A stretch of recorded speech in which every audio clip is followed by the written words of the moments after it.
Christopher Nkunku vuelve a aparecer en el camino del Real Madrid. Y atención, porque no estamos hablando de un futbolista desconocido para Florentino Pérez. El Madrid ya estuvo interesado en él cuando destrozaba defensas en Alemania, siguió su evolución y llegó a considerarlo una opción para reforzar el ataque. No llegó. Pero años después puede aparecer una segunda oportunidad. Y esta vez hay algo completamente diferente. José Mourinho podría encontrar para Nkunku una función que quizás haga que este fichaje tenga incluso más sentido ahora que cuando el Madrid lo quiso en el pasado. Más adelante vamos a hablar exactamente de esa posición porque, para mí, ahí está la clave de toda esta historia. Soy Nilsson, esto es El Madridista, y hoy quiero analizar esta posibilidad desde una perspectiva diferente. No quiero decir simplemente que Nkunku es bueno y que el Madrid debería ficharlo. La pregunta correcta es otra. ¿Qué Nkunku estaría fichando hoy el Real Madrid? Porque aquel futbolista del Leipzig era una auténtica sensación. En Alemania vimos probablemente la versión más completa de Nkunku. Un atacante difícil de encasillar porque podía aparecer detrás del delantero, partir desde una banda, jugar como segundo punta e incluso ocupar directamente posiciones de 9. Y eso es precisamente lo primero que podría llamar la atención de Mourinho. Versatilidad. Pero no esa versatilidad que simplemente significa, puede jugar en 3 posiciones.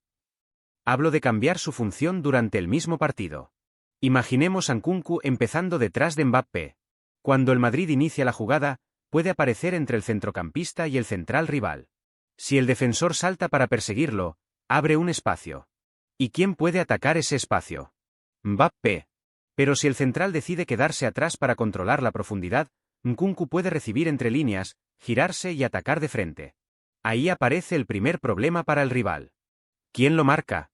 Y esta es una de las razones por las que creo que Mourinho podría interesarse muchísimo por un perfil así. Porque Nkunku no necesita vivir pegado a una banda. Tampoco necesita convertirse en el delantero referencia. Puede moverse alrededor del 9. Y en un Madrid con tanta velocidad arriba, tener un futbolista capaz de ocupar el espacio que aparece detrás de la primera línea rival puede generar muchísimo peligro. Pero cuidado. Porque aquí también aparece el primer argumento en contra. ¿Realmente necesita el Madrid otro atacante? Esa pregunta es completamente legítima. La plantilla tiene muchísimo talento ofensivo y Mourinho tendrá que gestionar minutos, jerarquías y egos. Por eso yo solamente entendería esta operación bajo una condición. Nkunku tendría que llegar como una oportunidad de mercado. No como una superestrella alrededor de la cual haya que reconstruir el ataque. Y esa diferencia es fundamental. Si hablamos de pagar una cantidad desorbitada, yo no haría la operación. Pero si las circunstancias permiten recuperar a un futbolista que el Madrid ya siguió durante años por una cifra razonable, entonces sí me sentaría a negociar. Porque el mercado cambia. Hace unos años, fichar a Nkunku significaba competir por uno de los atacantes más cotizados de Europa. Hoy la conversación puede ser diferente. Y precisamente ahí Florentino suele sentirse cómodo.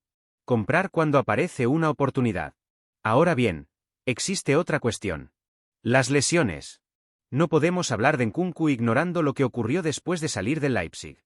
Su trayectoria posterior estuvo condicionada por problemas físicos que le impidieron mantener durante largos periodos aquella continuidad espectacular que había mostrado en Alemania. Eso aumenta el riesgo. Y para mí convierte el reconocimiento médico y el precio en 2 elementos absolutamente decisivos. Porque el Madrid no necesita apostar desesperadamente. Si entra en esta operación tiene que hacerlo porque las condiciones son favorables. Y aquí quiero abrir otra pregunta. ¿Y si precisamente no tener que ser la estrella puede ayudar a recuperar la mejor versión de Nkunku? Piénsenlo. No tendría que cargar con todo el ataque. No tendría que jugar absolutamente todos los partidos. Mourinho podría dosificarlo. Utilizarlo dependiendo del rival. Colocarlo detrás del delantero. Utilizarlo como segundo punta. Incluso convertirlo en una alternativa desde el banquillo para cambiar completamente un encuentro. Y ahí su polivalencia empieza a tener muchísimo valor. Porque una plantilla de Champions no necesita solamente 11 titulares. Necesita futbolistas capaces de cambiar el dibujo. Nkunku puede permitir exactamente eso. Pero todavía no hemos llegado a lo que para mí sería su función más interesante. Porque existe una manera de utilizarlo junto a Mbappé que podría obligar al rival a tomar una decisión extremadamente incómoda. Y si Mourinho consigue reproducir determinados movimientos que hicieron de Nkunku un futbolista devastador en Alemania, podríamos estar hablando de algo bastante más interesante que simplemente añadir otro delantero a la plantilla. Estamos hablando de crear una pareja ofensiva, en la que ninguno de los dos tenga que permanecer quieto como 9. Y ahí es donde esta operación empieza a ponerse realmente interesante. Porque la posibilidad que más me interesa sería ver a Nkunku jugando alrededor de Mbappé. No necesariamente detrás del todo el tiempo. Alrededor. Y esa diferencia es importantísima. Mourinho podría construir determinados ataques con Mbappé comenzando como referencia y Nkunku apareciendo unos metros por detrás. Pero durante la jugada podrían intercambiar alturas. Mbappé sale del área. Nkunku ataca el espacio. Nkunku baja a recibir. Mbappé rompe a la espalda. Uno arrastra al central. El otro aprovecha el hueco. Eso genera una pregunta permanente para la defensa rival. ¿A quién sigo? Y ahí aparece la versión de Nkunku que más me gustaría ver en Madrid. No un extremo obligado a permanecer abierto. No un 9 obligado a pelear permanentemente de espaldas contra dos centrales. Un atacante libre. Un futbolista que encuentre espacios. Y si además tienes centrocampistas capaces de encontrar esos movimientos, la combinación puede ser tremendamente peligrosa.